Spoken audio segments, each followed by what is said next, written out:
No gold is not in her.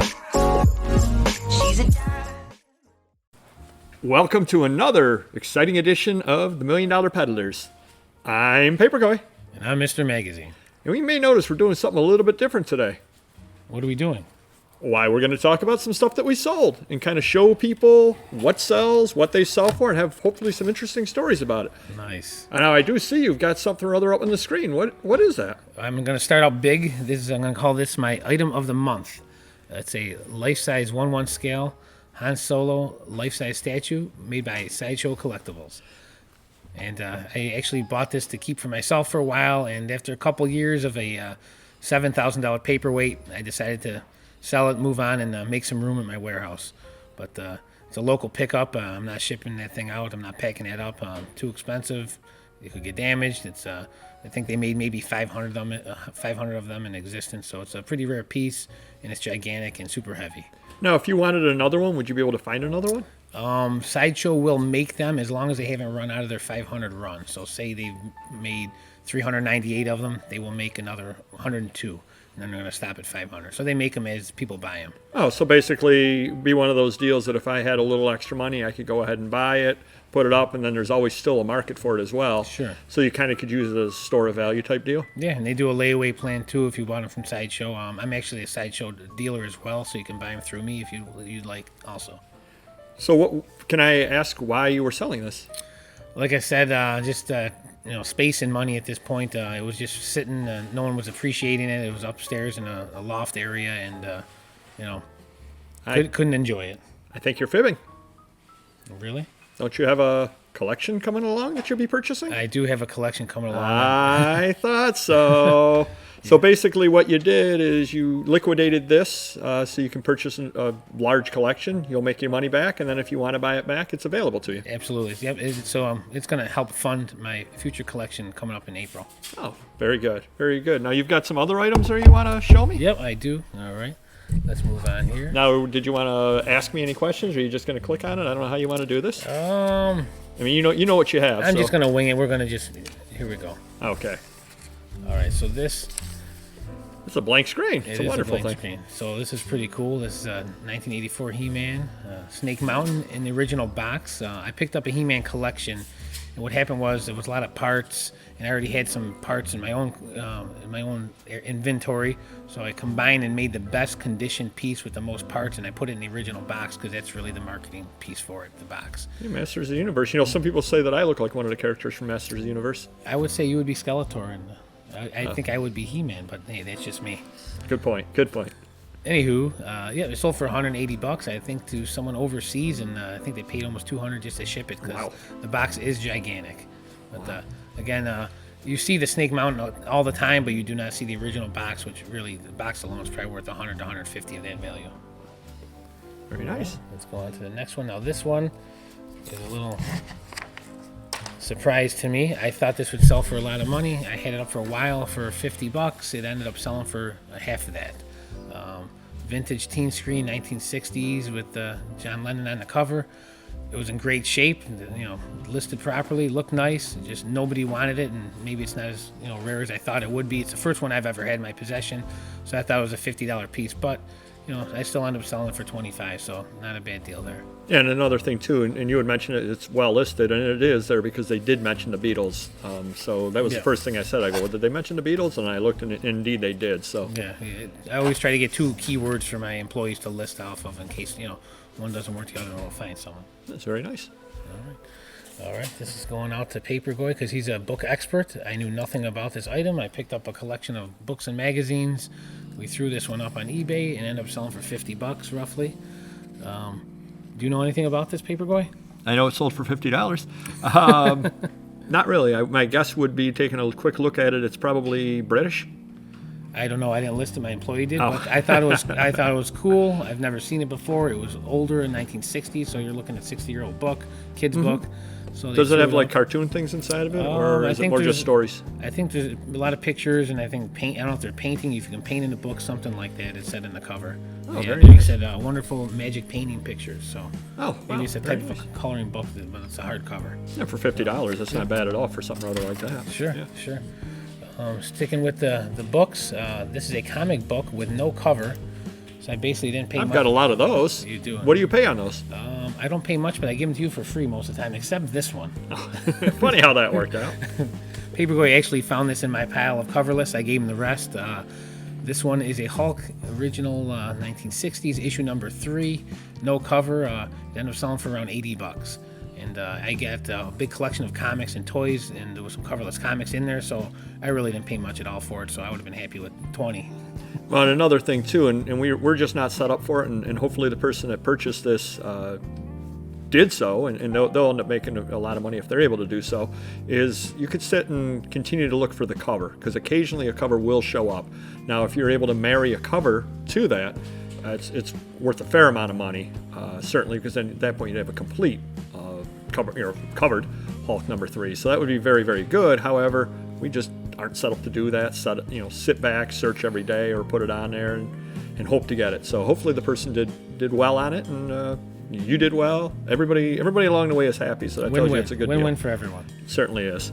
Well, I've got a few things over here too I want to surprise you with. Let me ask you a quick question. Don't peek. All right. Cover your eyes. Well, we'll show you this one first. This wasn't quite the one that I wanted to show you, but does this look familiar at all? Yes, the Scotty dog is a keyword of a local auction or estate. Estate? Do you watch any of our videos? Sometimes, yes. Oh, you should check them out. Maybe you should subscribe. We've got one there where actually I'm holding this very item up on it. It's, as I mentioned in the haul video, it's paid $3 for it, and it's about yay big, and it's glass, and I don't usually deal in things like that, but it kind of caught my eye. I listed it, put it up there, it sold for $20. Wrapped it up real good. I do offer free shipping, but it weighs about 8 ounces wrapped up real good. Put it inside, a padded envelope, put it inside of a box so it got there safely. And cannot argue with that. Flip $3 into $20. So all of you that click on us and see that haul video, number one, it did sell, and number two, unfortunately, you'll probably never see another one because it's a very nice item. Let me ask you, back in high school, you played football, right? Yes. And there were probably some pretty big boys on the team, right? Oh, yeah. What size do you think the biggest guy in your team would have worn as far as shirts? Triple X. What if I told you that I was able to sell that? Wow. 6XB, which is extra large for polo. But as I told Mrs. Papergoy, after I bought it, she rolled her eyes when I got home and said, "What'd you buy that for?" I ended up paying $10 for it. It was $20 marked in half last day of an estate sale that happened to be near where I was working at, so I stopped by. I said, "Where is a man who wears 6XL going to find a pink polo shirt?" Or black or white. You know what my answer was? Papergoy. So I was able to find that there, and it put it up for bid. Original retail. What do you think original retail on a 6XL polo Ralph Lauren pink mesh shirt? I'm gonna say 100 to 125. Not bad at all. It was $98. Still had the original tag on it. It was it was unused. They did actually at the estate sale break open the plastic a little bit to stick a price tag on the tag inside. So I did note that as well, of course. But it's unused, 6XL, and can't argue with that. So one thing I would tell you, I don't do a lot with clothing, but if you find those oddball sizes or oddball colors, buy them, because somebody out there wants them. This person's probably never seen something that size, that color before. Whatever reason he wanted it, God bless him. It's in the mail to him. I do have one question now. If you found a men's small pink, would you have kept that for yourself? Well, certainly, I'd be wearing it right now. Exactly. So on to the next item over here. Now this is just an interesting little. I happened to go into a thrift store, and again, I was out at my job, had a lunch hour. It was right near the thrift store, so I ran in there and just kind of saw this sitting there. And it isn't something other that I usually buy, but it was $2 and it was half off.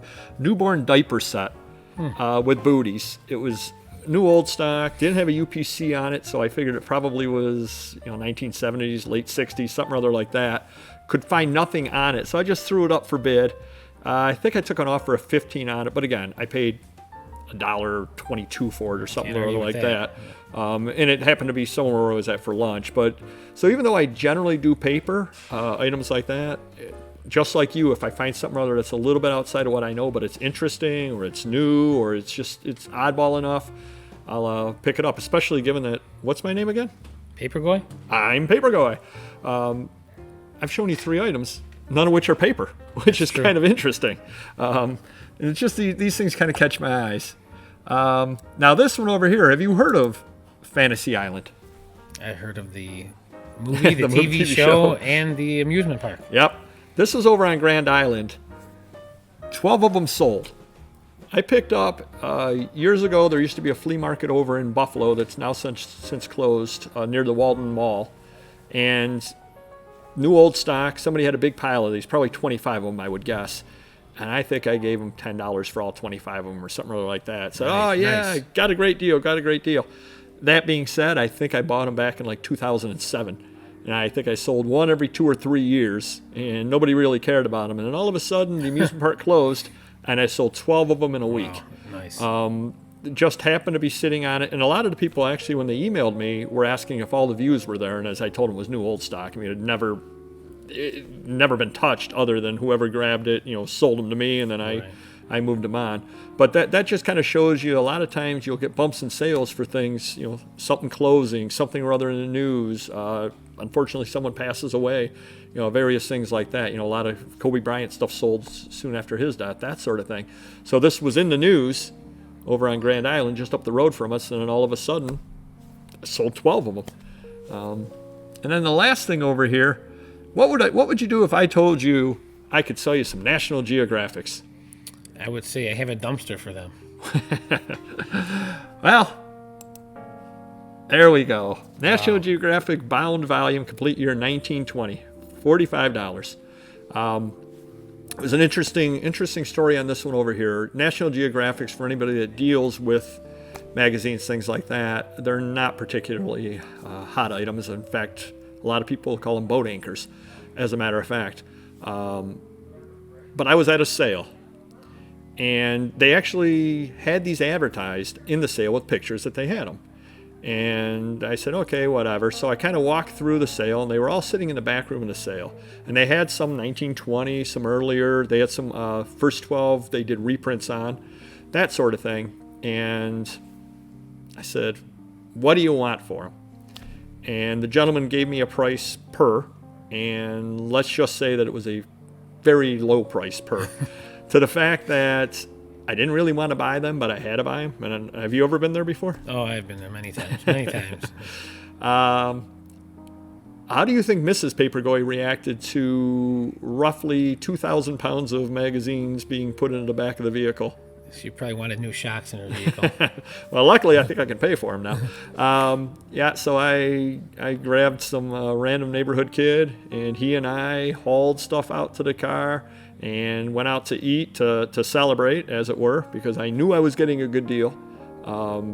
Just dead tired afterwards. I'm sure you've been there before, hauling all that, and had to talk Mrs. Papergoy down off the cliff over there with the, trust me, it's gonna sell. And it was actually a Friday afternoon when I purchased all this, and I ended up pulling not quite an all-nighter, but I stayed up till basically midnight listing. Got every one of them listed and put away, and have done very, very well with that. And I've got a fair number of them still left, but that's just one of those deals that was just too good to pass up. Certainly earned my money off of it, though. Again, I had figured out right after I purchased it was about 2,000 pounds of magazines that we ended up hauling out there. And one good thing with the balance compared to the magazines, you can media mail them. Yes, So yes, it's cheaper because shipping. you certainly can, because all the ads were removed in there. And I did, in fact, note that in there as well. No ads, no covers, which actually you definitely should do, because depending upon where they got bound at, if they got bound aftermarket type deals, sometimes people do put the ads in there, that sort of thing. Sometimes they do have covers, sometimes they don't have covers. So certainly look through it and note that. Now, didn't you have a bit of an issue actually with the bound volume? A Life magazine bound volume? With the missing pages? Well, it wasn't exactly pages missing. What was missing?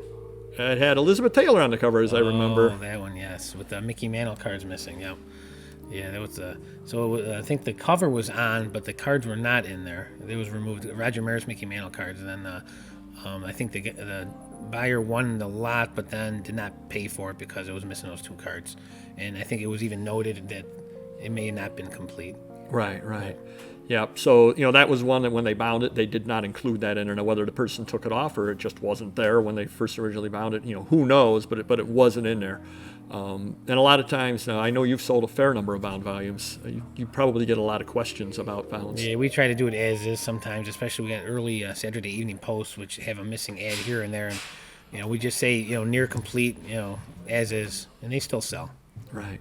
So yeah, so bound volumes are something rather interesting to look for. And again, as Mr. Dash Magazine did point out, if they do not have the ads, they indeed can go media mail because there are no ads in them. So hopefully we'll do this regularly over here, and hopefully we'll find a lot of interesting things to sell and bring you some other things that maybe you weren't aware would sell, that sort of thing in the future. So until next time. Have a nice day.